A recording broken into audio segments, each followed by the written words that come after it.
Today, I've been asked to give a quick talk on financial planning and analysis and some of the big trends that I've seen and the big practices I've seen as far as automation within this field. But before I begin on that topic, I just wanted to give a quick brief background into my career. So I have been in FP&A for 20 years now. It was really my first job out of undergrad, and it has kind of stayed with me throughout my career. I have led corporate FP&A functions for different companies, most recently at a $11 billion healthcare company. Before that, I also led corporate FP&A and corporate strategy for a $3 billion manufacturing company. I've used FP&A at various points as a kind of, it's been my backbone, but it's also been a point for me to come in, and then I've straddled into operations or corporate strategy, business development, and M&A, depending on what's happening within the company. So I find FP&A to be an extremely dynamic part of the company, definitely within the finance function, but also within the larger company itself.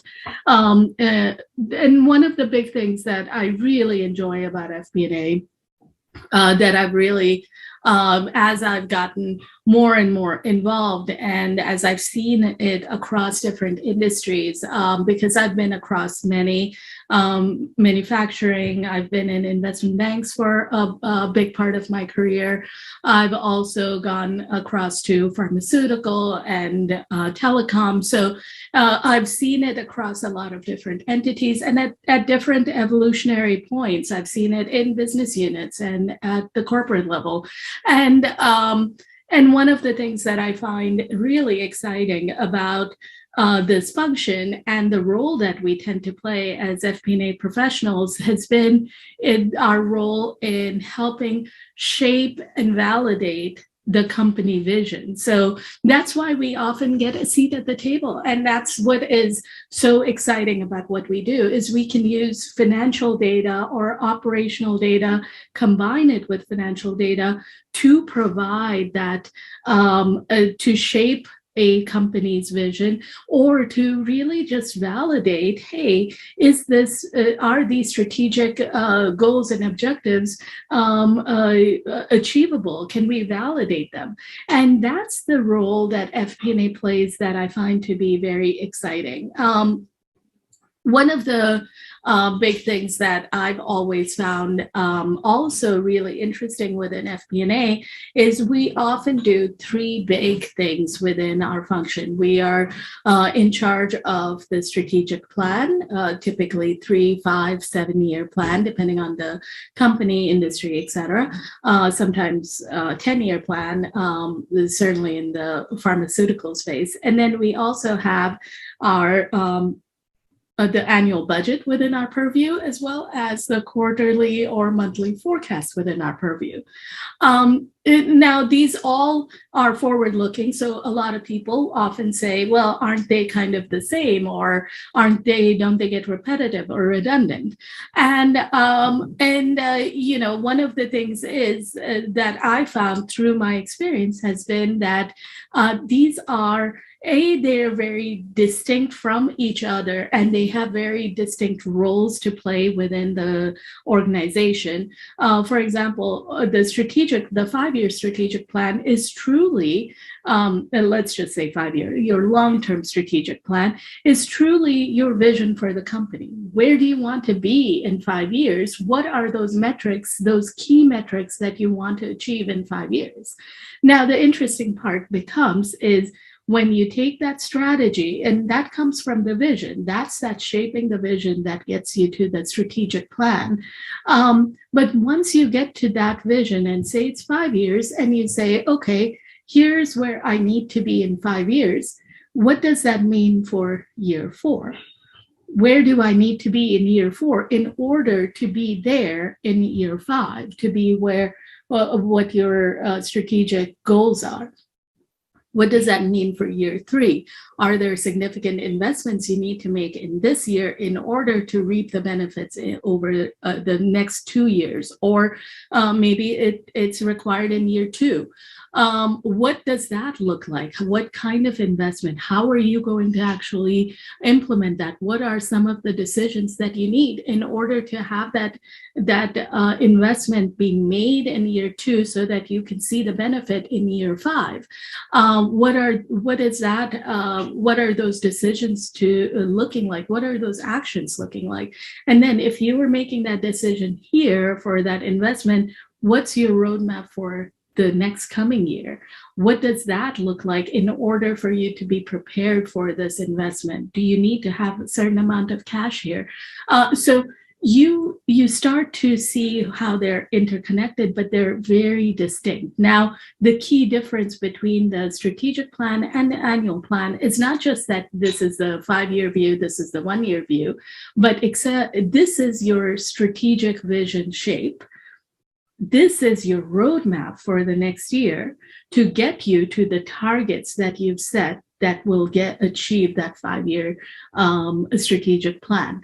And now forecast, and a lot of times people think forecast is interchangeable with your annual budget because it's over the same period of time.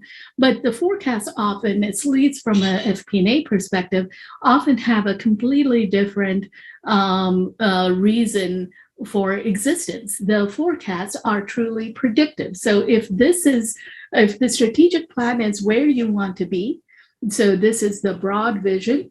The budget is your roadmap on how to get to that final destination, and then your forecast is truly your predictive a tool to say, how are you doing? Are you actually going the way? Are you steering the ship? You made a right turn instead of left. Is that now getting you to that same target that you needed to get to? So they're all interconnected. They all have to be interconnected, but they each play a very unique and distinct role within the company. And that's really, it's these three the functions and these three processes that we run that really drives a lot of the decisions that a lot of the leaders end up making using financial metrics. And that's what I find interesting. Now, because of these very different forward-looking processes, a lot of times it also bears a lot of risk involved, and a lot of the risk on the analytics and on the data itself is what FP&A really starts to really run. And this is one of the key areas where something like automation that we're seeing coming downstream is going to be really radically different and help us become better FP&A professionals and run this process, run this function better for the company. So what is this? What are these key trends that I'm seeing, the best practices that I'm seeing that applies when it comes to automation for FP&A? One of the first ones that I've noticed has been around data integration and system integration. Now, what do we mean by that? And hasn't that existed for a while? Yes, and it has. But what we're really talking about, as anybody within FP&A will tell you, FP&A is a receiver of data, which we then normalize and analyze, normalize for any weird things that may be happening, one-off events that we know about, or different accounting treatments. If you're a global company, there may be different GAAP treatments that we know about that we need to now normalize in order to look at everything as apples to apples. So our first and biggest time-consuming process is often that first step, gathering the data, having that to be done in a timely and accurate manner, which in itself, as anybody who's gathered data from 60 some odd locations, as I have for many of my companies, knows that can be very time consuming just by itself.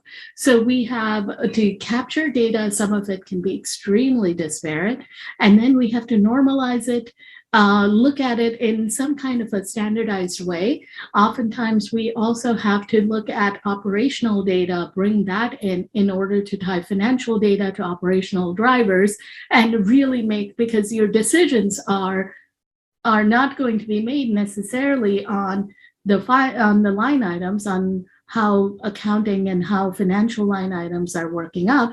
Your decisions are going to be based on the operational drivers that are driving these financial metrics to be what they are. So we have to do that map. That all sits within FP&A.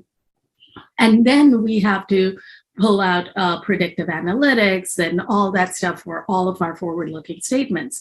Now, as the key trend that of system integration, as everything is moving to the platforms or to the clouds, all the platforms are moving to the cloud. This is one of the biggest and most encouraging signs of automation that we're seeing, because this helps us do our jobs better, easier, faster. Once these systems start to talk to each other, which a lot of them are getting in, we have Workday talking directly to our Hyperion systems and vice versa, so that we can actually see all of that data. The systems can then start to normalize it right away, and then we actually get our data that we see that then feeds into our model is actually clean, and we don't have to mess with it. That in itself takes a lot of the pressure off of FP&A. So that is one big trend that I'm seeing, is system integration, all the enterprise systems, all the enterprise platforms that people are using, both for financial data as well as operational data, starting to talk to each other. That's a huge best practice and a big trend. The other thing that I'm seeing that has been really exciting has been the use of machine learning and AI in order to build predictive models that are very robust. Now, anyone in FP&A will tell you precision does not equal accuracy. That has been one of the big mantras within FP&A, and one that we have used to build a lot of our high-level strategic models. However, now that said, one big thing that we do always have a hard time with has been not just the precision, but has been the ability to tweak our assumptions on a more real-time basis. And that is really where these machine learning and predictive AI can come in and help us. We can also start to see when we have these models built. Oftentimes, predictive models have been around for as long as FP&A has been around. But one of the big things about the predictive models has been there's often one or two, maybe three drivers involved for any big line item. Now we can actually see all the drivers and actually have these models run on various different models, and we can have a risk-based approach on these many drivers. So it makes those driver-based decision support models become much more potent, much more not just accurate, but at least actionable. Because your revenue is being driven by more than just one metric. It's being driven by more than just, however much customer traffic you have on your website, say. There's more to it than that.